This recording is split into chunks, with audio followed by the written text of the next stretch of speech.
Welcome back. Again, printer's still going. It's going to take a while. Sorry about my hair, it's getting a bit curly, look, isn't it? Anyways, right, so I'm just going to show you what I do in way of cleaning up my products, well, dental products, is get trigger assembly. You can sort of see all the plastic still hanging off. I'm using, at the moment, it's called PETG, so it's quite strong compared to PLA. It's good for heat resistant, non-toxic, that sort of stuff. There is other versions that I'm going to eventually get onto. If these start going well and they seem to hold up, I'll stay with it. But if there's any sort of issues or problems, I have been suggested I go to a full nylon. I think it's called ALS. Or no, that's wrong. ASS or ASA, something like that. It's a different type of stuff that's like a full nylon. Some of them come with carbon fibre, and obviously then you have to have different nozzles. If you don't know about 3D printing, and hats off to everyone that already does this sort of stuff, it is not easy. I thought, I'll just get on with it and go, but no, it's not that easy. So you've got to take all the supports out. Now, I can show you on some of the other stuff I did earlier. Let's just pull this apart and have a more of an inspection of it. Because again, you see, it's not easy to get apart. You've got to be careful, because what you don't want to do, because that trigger part is quite thin, I don't want to snap it. Now you just have to be very, very careful. You can sort of like reorientate it on your printer bed. Yeah, you can sort of see this is going to be an absolute to get apart. Again, see, I-dos is always good. So you can sort of see there, look, you can sort of see, I don't know if it's going to, if you can see it very well, there you are. You can sort of see where the joins go on, and these parts here, I have to pick it all out and sand it off. It's a nightmare, because in the other ones, let's see if we can find the trigger from the other bag. The trigger's going to be right at the bottom, isn't it? I know it. Alright, let's have a quick look. Where's the trigger? I've lost it somewhere. In the bag. Here it is. So this is one I've done earlier on. As you can sort of see, it looks relatively clean. It's not too bad. You can see a few little lines on it. But then that's how it starts out. So, oh, sorry, that way up. So therefore, that is what's going to make, or that's going to turn into the trigger, basically. That's how it works. So I've got greys and yellows. So, there we go. That's me doing the cleanup. Basically on everything. Also, I've got the other piece here. This is the mag release part. Again, what I always try and do, any facing surfaces towards us, so the ones we look at, is got a nice surface on.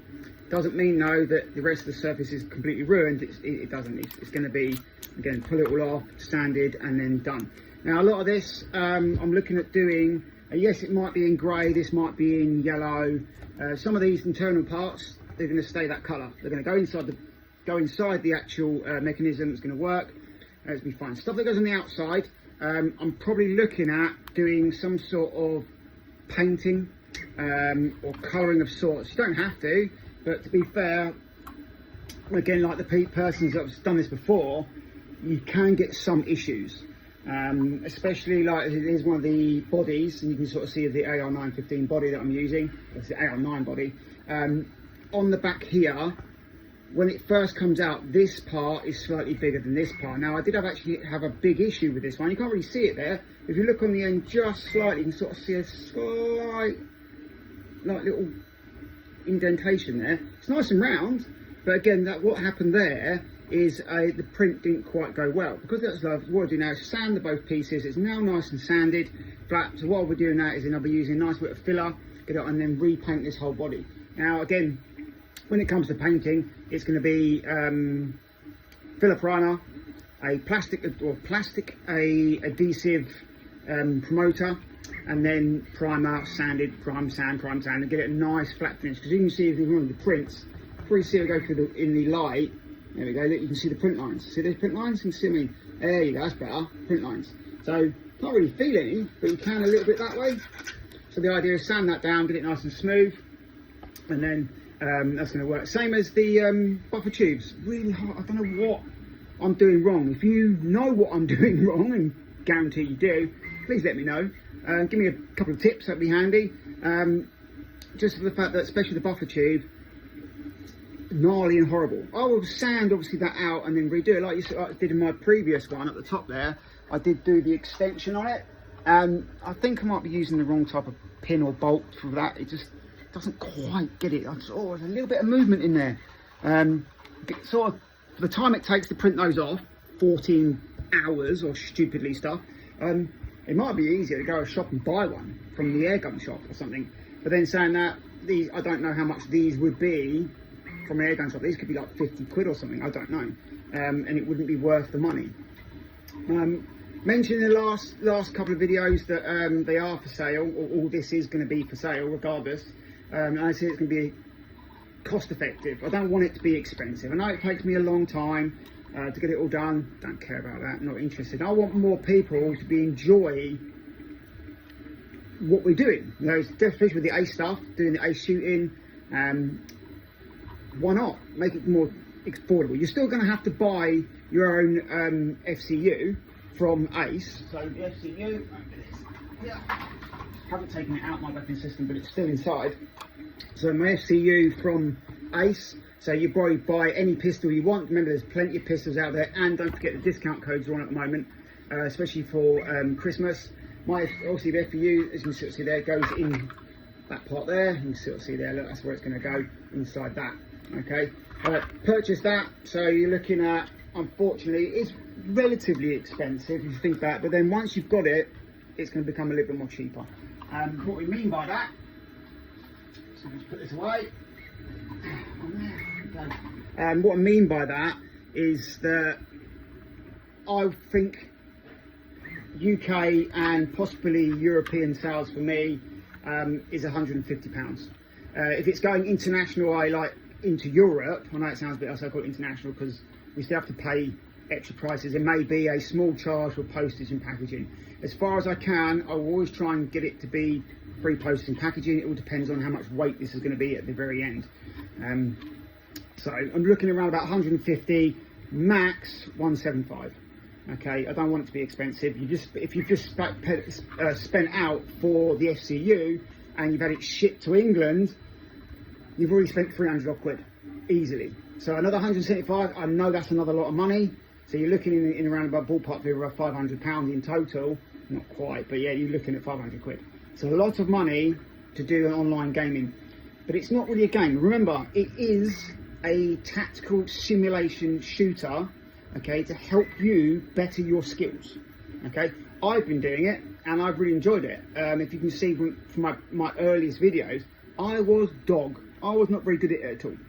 I got better and better and better and better. Eventually I'll get myself up. I'm around about in the 50s to the 30s every now and then. Competition stuff, not too bad when there's quite a bit. And then, to be fair, between 100 and 300 is what I normally come in, normally about 4,000 people. So again, it all depends on what you're doing. And the main reason I do this like this is because I've hurt my arm, and from previous videos I hurt my arm. I can't hold my arm up for too long, so having a nice shoulder brace works really, really well. So there's other sort of weapon systems you can get. You can actually get braces that go onto your pistol, but again, where is my ace pistol?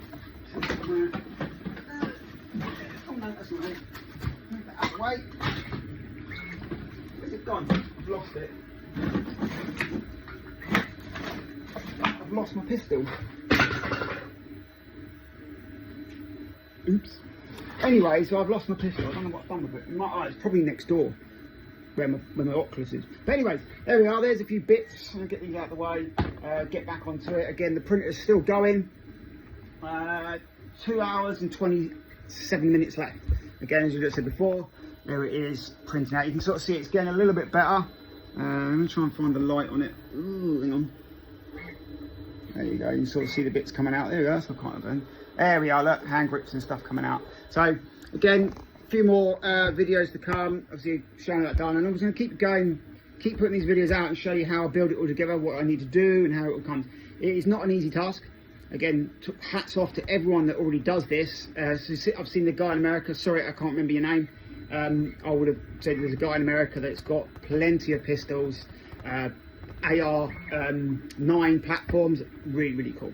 Looks really, really nice. He's been doing it for a while and has probably got it down to a T. So, well done, mate. Anyways, so thank you for this. Like and subscribe if you haven't done already. Remember, I do have my discount code E3C at the beginning of the video. It's Sergeant Pen 10, and also remember you get 10% off of that. Plus there is other deals on at the moment. Any handsets, I think they're $75 off with their little discount. Go onto their website. If you don't not too sure, write in Ace VR. It comes up and it's like Ace X something. Never mind, whatever. You'll find it. Again, they're on there, and enjoy. Okay. So love you all. God bless you, and I'll see you all in the next one.